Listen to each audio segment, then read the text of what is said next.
ఇంట్లో ఉన్నా సరే, పని చేస్తున్నా సరే, ఎడారిలో ఉన్నా సరే, నువ్వు నీలో దేవుని ఆత్మ నివసిస్తే, అవునా, అప్పుడు ఏ విషయాలు ఉంటాయి?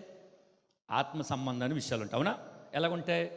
దేవునితో మాట్లాడతావు. నువ్వు ఎవరి కొరకు చెయ్యు, అవసరం లేదులే, నీ కోసం నువ్వు చేసుకోవా? ఎవరికి చేస్తున్నావు ప్రార్థన? ఆత్మస్వరూపుడని దేవుడికి చేస్తున్నావు. అంటే ఆత్మ అయి ఉన్న దేవుడితో నువ్వు మాట్లాడుతున్నావు అంటే కారణం నువ్వు ఆత్మచేత నింపబడ్డావు కాబట్టి. నువ్వు శరీర సంబంధంగా ఉన్నావు అనుకో, ఎరా ఇక్కడ ఉన్నాను ఏం చేయాలి తెలియలేదురా, మాట్లాడుతావు. బాధ కలిగినప్పుడు అమ్మకో నాన్నకో అక్కకో చెల్లికి ఫోన్ చేసి బాధను పంచుకుంటావు. ఎవరంటే వీళ్ళు శరీర సంబంధులు. అదే గంట ఫోన్ పక్కన పెట్టి దేవుడితో మాట్లాడు. ఎవరు వీరు? ఆత్మ సంబంధులు. కాబట్టి ఒకవేళ ఆత్మ సంబంధులుగా లేము అని ఒకవేళ మీలో జాగ్రత్తగా చూసుకోండి. ఇక్కడ రోమపత్రిక దేవుని ఆత్మ మీలో నివసిస్తే మీరు ఆత్మ స్వభావం గలవారే కానీ శరీర స్వభావం గలవారు కాదు. 13-14 రండి. 13-14 చూడండి. మెట్టుకు ప్రభువైన యేసు క్రీస్తును ధరించుకున్న వారే శరీరేచ్ఛను నెరవేర్చుకున్నట్టుకు శరీర విషయమై చూడండి. అక్కడ జాగ్రత్తగా చూసుకోండి, ఇక్కడ ఆలోచన చేసుకోండి. ఎలాగ ఆలోచన చేసుకోవాలంటే పౌలు అంటాడు, మెట్టుకు ప్రభువైన యేసు క్రీస్తును ధరించుకున్న వారే శరీరేచ్ఛ నెరవేర్చుకున్నట్టుకు శరీర విషయమే ఆలోచన చేసుకోండి. నేను అంటాను వైపు చూడండి, యేసు క్రీస్తుని మనం ధరించుకున్నాం.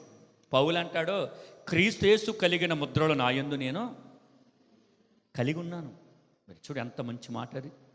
క్రీస్తు యేసు కలిగిన ముద్రలు నా యందు కలిగి ఉన్నాను, నన్ను ఎవడు శ్రమ పెట్టవద్దు. నేను అంటాను తెలుసా, యేసు క్రీస్తు హింసించబడినట్లుగా అదే తరహాలో పౌలు గారి ఈపి మీద పొడు దెబ్బలే. యేసయ్య ఒక్కమారే 1 తక్కువ 40 దెబ్బలు తిన్నారు. ఓకే, పౌలు 3 మార్లు కొట్టబడ్డాడు. 1 దెబ్బ తక్కువ 40 దెబ్బలు 3 మార్లు తిన్నాడు. ఆ రాళ్ళ దెబ్బలు తిన్నాడు.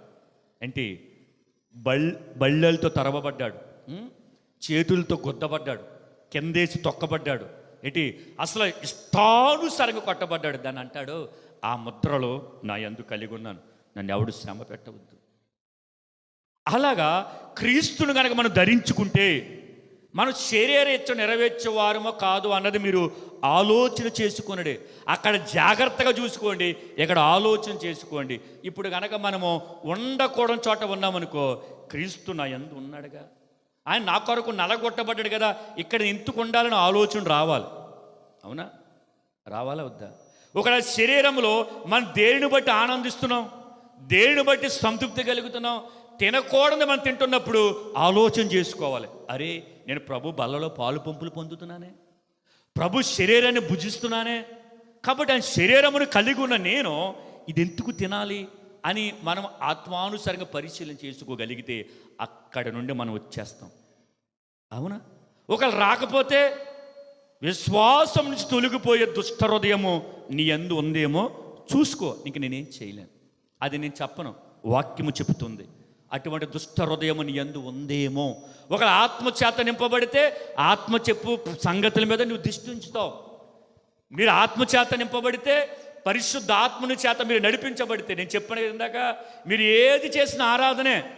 ఏంటంట, ఏది చేసినా ఆరాధనే, ఏ పని చేసిన ఆరాధనే, పక్కడితో పని ఉండదు. ఇంకా ఏంటి, చదువున ఆరాధనే, పని చేసిన ఆరాధనే, ప్రయాణం చేసిన ఆరాధనే, ఏది చేసిన ఆరాధన. ఎవడంటే ఆ వ్యక్తి ఆత్మ సంబంధం కలిగిన వాడు. నీకు సమయం దొరికిన తర్వాత నువ్వేం చేస్తున్నావు ఒకసారి పరిశీలించుకో.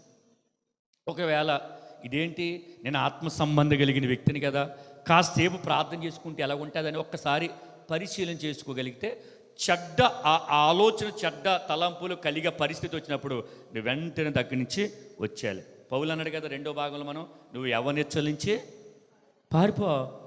పారిపోయి అలాగొచ్చి పరిశుద్ధుల్ని అంటాడు. దేవునికి స్తోత్రం. ఎక్కడి నుంచి, ఎవరికి నుంచి పారిపోమన్నాడు? అంటే శరీర కోరికల నుంచి పారిపోయి మళ్ళీ వెంటాడు అన్నాడు. ఎవరినే? లోక సంబంధమైన వ్యక్తులు, లోక సంబంధమైన స్నేహాలు, లోక సంబంధమైన కోరికలు, లోక సంబంధమైన ఆచారం నుంచి పారిపో.